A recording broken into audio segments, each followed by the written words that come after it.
हो हमारे बच्चे सलाहुद्दीन अय्यूबी के सानी बने, मोहम्मद बिन कासिम का बर्तब बने। अगर तुम ये चाहते हो हमारे बच्चों के अंदर खालिद बिन वलीद का तेवर होना चाहिए तो क्रिसमस डे पर उनको सेंटा कृष्णा बनाओ, उन्हें खालिद की कहानी सुनाओ, मोहम्मद बिन कासिम के किस्से सुनाओ, उन्हें अबू बकर की दास्तान सुनाओ, उन्हें उमर के किस्से बताओ। खुदा की कसम बेटा तेरा होगा, गुलाम मदीने वाले का बंदा नजर आए।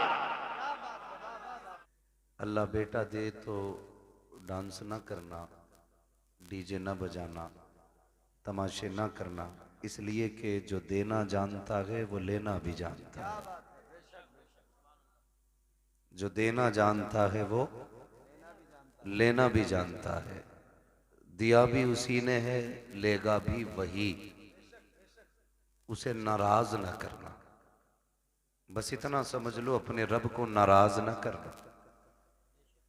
गुफ्तगू मुझसे पहले आपने हमारे मुरादाबाद के खतीबुल हिंद हजरत अल्लामा कारी इकबाल साहब क़िबला से मुकम्मल तकरीर सुन ली। बस मैं भी गुलामी में नाम लिखाने के लिए हाजिर हूँ। आपसे इतनी गुजारिश है, जितनी देर सुने ना थोड़ा सा ज़रा मोहब्बत के साथ तवज्जो है आप लोगों की। तो देने वाला भी अल्लाह है और लेने वाला भी। बोले शायद कई दिनों से नाम कुछ लोगों ने ना लिया हो, आज ले लें। देने वाला भी और जोर से, देने वाला भी अल्लाह है। ख्याल किया जाए इस बात पर। होता क्या है, बेटा हो जाता है ना तो फिर अब्बा कपड़ों में ही नहीं आता, फिर तो वो फट जाता है। मसला ये वो ये नहीं कहता अल्लाह ने इतना बड़ा एहसान कर दिया, नस्ल आगे बढ़ा दी। अब तो सीधी कह रहे ना अल्लाह ने एक लठ दे दिया। क्यों चेयरमैन साहब, अब तो बेटों का शुमार लट्ठों में हो रहा। भाई उसकी मत पूछो, उसके घर में 3 लट्ठे हो गए। हाँ, झगड़े का हिसाब लगा रहे भाई। अल्लाह का शुक्र अदा किया करें, उसने बेटा दिया है। बेटा अगर रब दे दे तो इसे हल्के में ना लेना, ये भी उसका बहुत बड़ा करम है। इसलिए कि बेटों के लिए भी नबियों ने दुआएं की हैं। हाँ, बहुत गौर से मेरी बात सुनिए। अल्लाह बेटा दे तो रब का शुक्र अदा करें, डीजे ना बजाएं, तमाशा ना करें। अल्लाह अगर बेटा दे तो रब का शुक्र अदा करें। और माँ बापों से बस एक गुजारिश है मेरी, औलाद के बारे में बहुत एहतियात के साथ जबान का इस्तेमाल करें। कई बार लापरवाही में माए कह जाती है तुझे मौत ना आ जाती, अपने इलाके की बोली है इसे मरी ले जाए, इसे हैजा ले जाए, तेरे बाट की मौत भी नहीं है। ये आम जुमले हमारे घरों के अंदर माओं के होते हैं औलाद के लिए। बाप भी कभी कभी इस तरह का जुमला बोल देता है। खुदारा कभी औलाद के बारे में ये जुमला ना बोलना, इसलिए कि अगर रब नाराज हो जाए ना तो आपके उसी जुमले को पत्थर की लकीर बना देता है। और वो इस बात पे नाराज हो जाता है कि मैंने इतनी बड़ी नेमत से इसे नवाजा, इसे बेटा दिया और ये इसके हक में मौत की दुआएं मांग रहे हैं। जब वो नाराज हो जाता है ना तो फिर बड़ी मुश्किल मोड़ पे लाके खड़ा कर देता है। यूसुफ भाई एक खातून थी, अल्लाह ने उसे एक ही बेटा दिया था। शौहर का इंतकाल हो गया। जब शौहर का इंतकाल हुआ, कोई बात हुई, बच्चा छोटा था, मां की जबान से जुमला निकल गया तुझे मौत नहीं आ जाती। कोई बच्चे से नुकसान हो गया या उसने परेशान किया तो उसके मुंह से जुमला निकल गया तुझे मौत नहीं आ जाती। अब देखिए, ये उसके मुंह से जुमला निकलना था। 18 साल बीत गए, 18 साल बीत गए इस जुमले को कहे हुए। लड़के की उम्र तकरीबन 22-23 साल हो गई, पढ़ लिख करके शानदार तालीम हासिल करके वो अच्छी नौकरी उसको मिल गई। माँ ने कहा अच्छी दुल्हन भी लानी है, रिश्ता भी हो गया। शादी में 8 दिन रह गए थे, अचानक पैर फिसला, लड़का गिरा और इंतकाल हो गया। अब मां जब रो रही थी दर्द के साथ ना, तो कोई उसके दर्द को बयान नहीं कर सकता। जब रात को सोई, किसी ने आके बताया आप क्यों रो रही है? ये वही है ना जिसे बचपन में तूने मौत की बद्दुआ दी थी, समझ ले तेरा वो जुमला आज हमने पूरा करके दिखा दिया है। अल्लाह बेटा दे या बेटी दे, जबान संभाल के आपको जुमलों का इस्तेमाल करना है।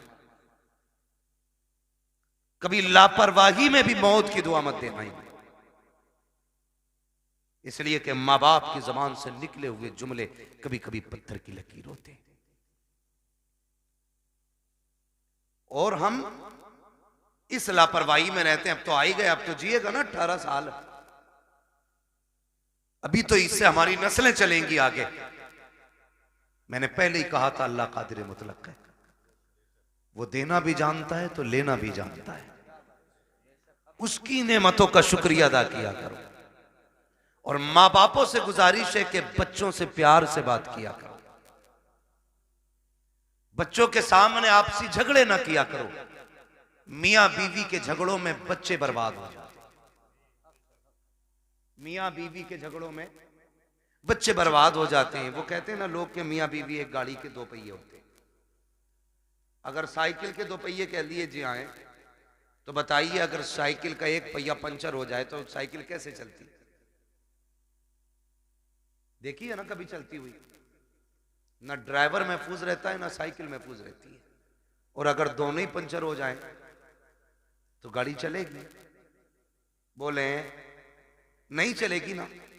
तो आप अपनी जिंदगी को इस तरीके से गुजारें कि बच्चों पे आपकी वजह से गलत असर ना पड़े। और बच्चों की परवरिश स्कूल से नहीं होती है, उनकी परवरिश और तरबियत मां से शुरू होती है। मां बच्चों का पहला स्कूल होता है।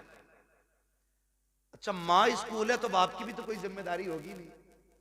बाप की जिम्मेदारी यह है कि औलाद को हराम के लुक्मों से बचाए। यह बाप की जिम्मेदारी है, औलाद को हराम के लुक्मों से बचाए। इसलिए कि अगर खेती को गलत दवा लग जाती है तो फसल खराब हो जाती है, औलाद को हराम के लुक्मे मिलते हैं तो नस्ल खराब हो जाती है।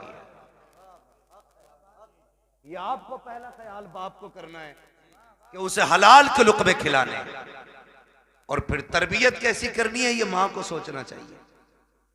मोबाइल उठाया दे दिया, खुद मौज में लग गई। औरतें भी बड़ी चालाक होती हैं इम्तियाज भाई, आप मुझसे बेहतर जानते होंगे। मेरे बड़े हैं, मैंने ये जुमला इसलिए कहा क्योंकि मामला क्या होता है, पूरा दिन घूमेगी मोहल्ले में और जब शाम को शोहर आएगा ना तो बच्चे के नोच लेगी। काम इसलिए नहीं किया, घूमने गई थी और नोच लिया। वो कहता है कि ये चारपाई यहीं पड़ी है, कह के ये चुप है तब तो करूं, ये चुप है तब तो कुछ किया जाए। इसलिए जनाब हम तो पर्दे में रखते हैं, ना कहीं जाने का मौका मिलेगा ना काम अधूरा रहेगा। मेरा कहने का मतलब यह है कि मां और बाप दोनों को परवरिश पे उनकी पूरा ध्यान रखना चाहिए। इसलिए कि आपके एक लम्हे की लापरवाही आपके बच्चे की जिंदगी बर्बाद कर सकती है। पूरी बात नहीं बताऊंगा, डाकू सुल्ताना के बारे में सुना होगा। आखिरी फरमाइश में पूछा था क्या चाहते हो, मेरी मां को बुलाया जाए। जबान काटने की फरमाइश आई कि कहा क्यों? कहा पहले दिन अंडा चुराया था ना तो इसने कहा था शाबाश, अगर उसी दिन इसने थप्पड़ मार दिया होता तो मैं आज फांसी के फंदे तक नहीं आता। आप ख्याल करें, बच्चों की सही परवरिश करें, उन्हें अच्छी तालीम दें। हम अपने बच्चों को क्या कहते हैं? अपने बच्चों को रोज कहते हैं कि बेटे तुम्हारा जो इंग्लिश मीडियम स्कूल में एडमिशन हुआ है इतने घंटे तुम्हें नकल करनी है, इतने घंटे मैथ का काम करना, इतने घंटे इंग्लिश का काम करना, इतने घंटे फिजिक्स का काम, ये सारी बातें हम बांट देते हैं। उसमें 5 मिनट और बढ़ाने हैं बच्चे के, और ये कहना बेटे तुझे मदीने वाले पे 5 मिनट दुरूद पाक पढ़ना है। ये उसके रोजमर्रा के उसूल में शामिल करना है कि 5 मिनट तुझे सिर्फ हुजूर पे दुरूद पढ़ना है। करेंगे इंशाल्लाह ये शामिल, सारे बोले इंशाल्लाह।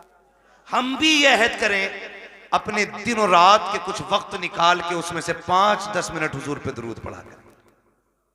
हम ये नहीं कहते, हमारे अगर स्कूल जाने में बच्चे के 10 मिनट बाकी होते हैं ना, बच्चा तैयार होके आ जाता है तो अम्मा कहती है बेटे बैठ जा, टिफिन में 10 मिनट बाकी हैं, उससे कह दिया जाता बेटे ये रहा मोबाइल, या सीरियल लगा दिया जाता है, बेटे तब तक तू सीरियल देख, तब तक न्यूज सुन, तब तक मोबाइल चला, उसके बाद तो हम नाश्ता देंगे, तुम स्कूल चले जाना। क्या ही अच्छा हो अगर 10 मिनट लेट हो नाश्ते की तैयारी में, टिफिन में 10 मिनट बाकी हो, माँ 100 दानों की तस्बीह ला के दे, कहते बेटे इस तस्बीह को 1 मरतबा हुजूर पे दुरूद पढ़ के पूरी कर ले, इधर दुरूद भी हो जाएगा, नाश्ता भी तैयार हो जाएगा। और यार तुम्हें लगा हल्का काम हुआ है, नहीं साहिब ये हल्का नहीं बड़ा काम कर दिया है। अगर रोज तुम्हारा बेटा सुबह 10 बार हुजूर पे दुरूद पढ़ेगा, 10 बार शाम को पढ़ेगा, जब ये दुरूदों का गुलदस्ता मदीने वाले की चौखट पे जाएगा, कभी तो आका पूछेंगे ये किसका बेटा है जिसने हम पे दुरूद पढ़ा है, ये किसका लाल है जो रोज दुरूद पढ़ता है। फरिश्ते कहेंगे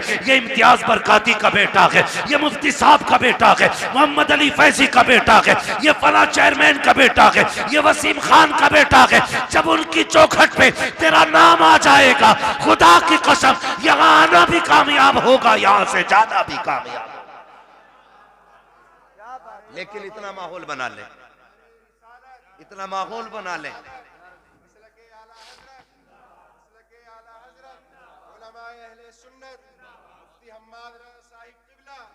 नारे तकबीर, नारे रिसालत। वाह वाह, अभी मूड खराब हुआ हजरत, एक वो देखा मैंने, एक तस्वीर देखी, मुस्लिम माँ है नकाब पहन के जा रही है, और कौन सा डे था, क्रिसमस डे था या कौन सा, अपने बच्चे को चूचू का मुरब्बा बना के ले जा रही है। देखा होगा आपने भी, लेकिन हम जितनी देर न्यूज देखते हैं तब तक अफसोस होता है, उसके बाद खत्म। क्यों? वो क्या बनाते हैं भाई, लाल पीला जो बना लेते हैं चोंच निकाल कर, वो जो भी बनाते हैं, एक मुस्लिम माँ अपने बेटे को बना के ले जा रही है। ये बताओ इसकी जिंदगी पे क्या असर पड़ेगा, क्या असर पड़ेगा? सोचा हमने? ये आगे चल के मुसलमान रहेगा? ख्याल करें हम लोग, हम IAS IPS बनाने के चक्कर में किधर जा रहे हैं? असल IAS IPS नहीं, असल बनाना है गुलाम मुस्तफा। हम जब अपने बच्चों को क्रिसमस डे पे एक अचूबा बना के लेके जाएंगे, हमारी नस्लों का क्या बनेगा? ये देखा होगा आपने, हालात देखी हमारी कौम के। वजह क्या है? वो किसी माँ ने, किसी टीचर ने स्कूल में अपने बच्चों से पूछा था, पूछते ही है टीचर क्या बनना चाहते हो? तो एक ने कहा था डॉक्टर बनूंगा, दूसरे ने कहा इंजीनियर बनूंगा, तीसरे ने कहा कलेक्टर बनूंगा, किसी ने कहा वकील बनूंगा। लेकिन जानते हो एक बच्चा खड़ा हुआ, उसने कहा मुझे मदीने वाले का सहाबी बनना है। क्या कहा?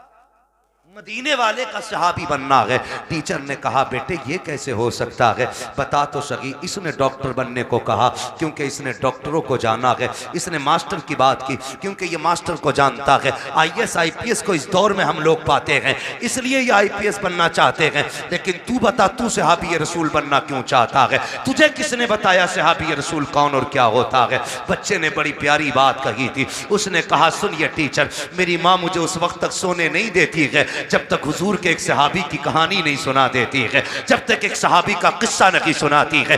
यार क्रिसमस डे पे अपने बच्चों को सेंटा क्रश बना करके स्कूल लेकर के जाने वालों, तुम्हारे बच्चे क्या बनेंगे खुद फैसला करो। अगर चाहते हो हमारे बच्चे सलाहुद्दीन अय्यूबी के शानी बने, मोहम्मद बिन कासिम का बर्तब बने, अगर तुम ये चाहते हो हमारे बच्चों के अंदर खालिद बिन वलीद का तेवर होना चाहिए, तो क्रिसमस डे पर उनको सेंटा क्रश ना बनाओ, उन्हें खालिद की कहानी सुनाओ, मोहम्मद बिन कासिम के किस्से सुनाओ, उन्हें अबू बकर की दास्तान सुनाओ, उन्हें उमर के किस्से बताओ। खुदा की कसम बेटा तेरा होगा, गुलाम मदीने वाले का बंदा नजर आए।